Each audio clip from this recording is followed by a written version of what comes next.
we are going to keep it short today. It's only one page, so we can do a really good job. All right, so this second part of China, we are going to be talking about the Silk Road. And it matters because the Silk Road trading networks brought many benefits to China and the rest of the world. We've already talked about it a little bit, so this should be kind of a review. All right, so go ahead and get yourself situated. Let's go. All right, hi guys. We want to talk about the Silk Road today, and we want to talk about how the Silk Road influenced cultural diffusion all along many trade routes that developed between China and the Roman world. So in the first century, during the Han Dynasty, China's trade is going to grow the word that comes to my mind is exponentially, which means it's going to increase greatly due to the exploration and people wanting to find out what is in China. It's a whole new area, and people are trying to see what is inside China. Remember, they were so isolated from their geography that they didn't do a lot of trading with the outside world. And now that the Silk Road is opening up and they're having an opportunity to trade a little bit more heavily, they're able to see some benefits of that and how it's going to benefit them and benefit the other countries that they trade with. And so the Silk Road develops as a network of trade routes that stretch from the western China to the Mediterranean Sea. And it's going to be used for more than 1,000 years. And we can see the route right here. You can see the route that they took, the red line across the little map. And we can see all the things that went along there. So some of the things that China wanted to trade for were horses. That was a big deal that they wanted. They needed to increase the power of their army. And the terracotta soldiers that we talked about and the horses that were inside there, you could see the importance that they had for these horses. And so the Chinese merchants would trade silks and spices, porcelain, which is this vase right here. You can see this with the dragon on it. That's very important to their culture. And gunpowder and other goods and things that were traded from the Chinese over to Asia. And we can see the importance of these because of the amount of trading that they actually did. So one of the things that I wanted to talk about was, how do we know this is what happened along this trade route? How do we know that the Silk Road was something that was a real thing other than just accounts and things and stories that we may have heard? We have many primary sources, things that were created by people who were actually on the Silk Road at the time, that tell us all the things that they were traded. All the civilizations that they're going to go through have a writing system. All the civilizations that they're going through have ways to record all this information. And so we're left behind with many artifacts and many sources that can give us a clear picture of what's going on. And the trading that they were doing, they didn't necessarily use the same amount of money. It was a bartering system. And so we can find the things that were bartered back and forth in the lists that were made and the things that the traders took the time to write down so they could keep up with the money that they were trading and keep up with the amount of wealth that they were gaining from place to place. So one thing I also want you to consider, that on the Silk Road there was not, people just didn't load up in Rome on their camels and go all the way to China. There were little segments along the way. So things would be traded from the Mediterranean over to Egypt, then somebody else would pick it up and take it on to Mesopotamia, and then somebody in Mesopotamia would pick it up and take it to India, and then India, they could take it all the way to China, and then from China they would take that same process and bring the goods back the other way. And one of the things that we found, an artifact that I'd like to tell you about, was discovered in 1988 in Turkmenistan, which is near Pakistan and in that region, a little bit further north. But it was along the Silk Road, on the land part of the Silk Road. And they found 21,000 gold coins, necklaces, and other golden artifacts, things, bracelets and jewelry and things like that, that were created during the 1st century BC. And these coins and things that were found were able to prove to us that there was a lot of cultural diffusion going on. So these, Ms. Todrick, how do I say that word again? Bactrian. Make sure I say it right. Bactrian is an area in Turkmenistan, modern day that country, and they call it the Bactrian hoard, and so that's what they, like the hoard of gold that they had there. And so this Bactrian hoard had all of these coins in it that were from China, Italy, Greece. They had some Egyptian coins, Egyptian jewelry, And there were copies of all of that from all these different countries in one solid place that they found it, one single stash.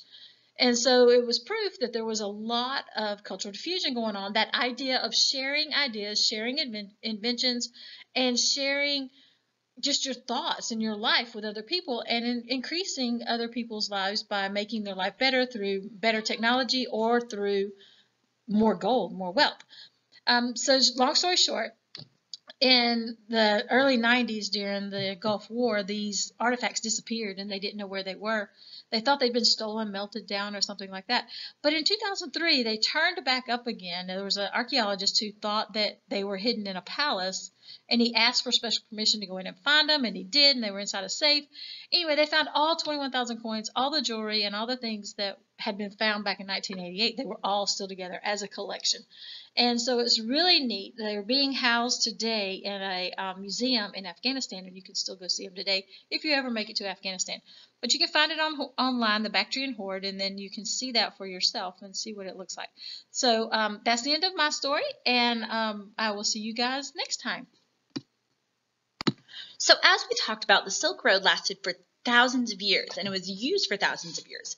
And in fact, small parts of it are still used today, just for more local trading. But eventually, and you guys learned a little bit about this last year in history, explorers wanted to be the fastest, and countries wanted to be the absolute fastest to get the spices and goods from China all the way over to Europe and some of these other trade areas. And the problem was that the overland route was very, very long. There were lots of dangers. So more and more people started exploring different sea routes. And as people started exploring and discovering new sea routes, this really led to the end of a lot of the overland trade of the Silk Road. Like I said, there were still some here and there that happened, but for the most part, we start to see a decline, or it's going down in how much the Silk Road is being used.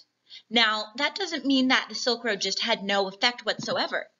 This idea of goods and ideas being traded, we know this. This is cultural diffusion. And guys, I cannot emphasize enough how important this is. This is a crucial concept this year that you need to know all about, okay?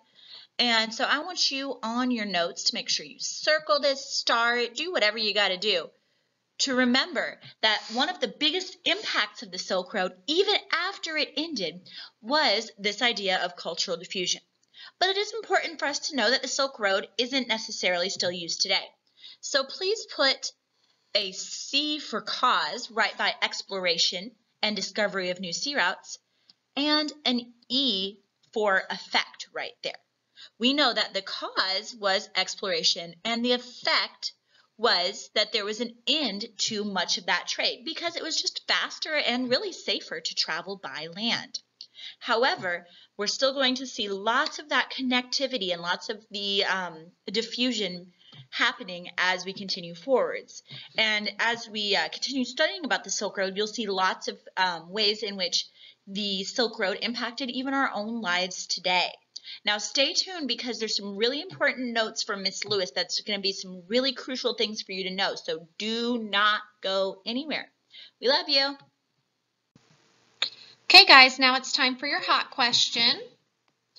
How do you think early Chinese history would be different if the Silk Road had never been developed? Think about the things that Miss Todrick and Miss Hodges have told you. Put that together with your knowledge and come up with a really good explanation for us. Bye. All right, guys, so because a lot of you have been asking, I wanted to quickly talk about the midterm review schedule.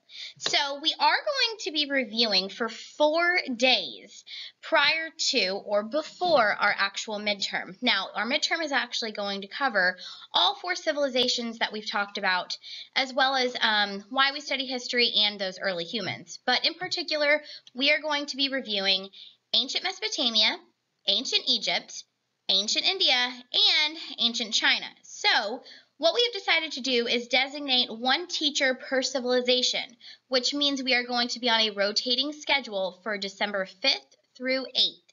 So one day you're going to be with your actual teacher, your normal social studies teacher, and then you will be moving down the line or down the hallway to a different teacher to talk about and review a different civilization. Okay, so we are going to put out a schedule soon, probably next week. We'll talk about it more on Monday, have you guys write it down so you're familiar with where you're going. All right, and I just want to add, go Knowles. Miss Hodges is back here, and I know she'd appreciate that. So, go Knowles. All right, so just keep in mind, December 5th through 8th, we are going to have a midterm review schedule out for you, and we are going to get you guys prepared for your midterm. All right, we will see you guys next time. Bye.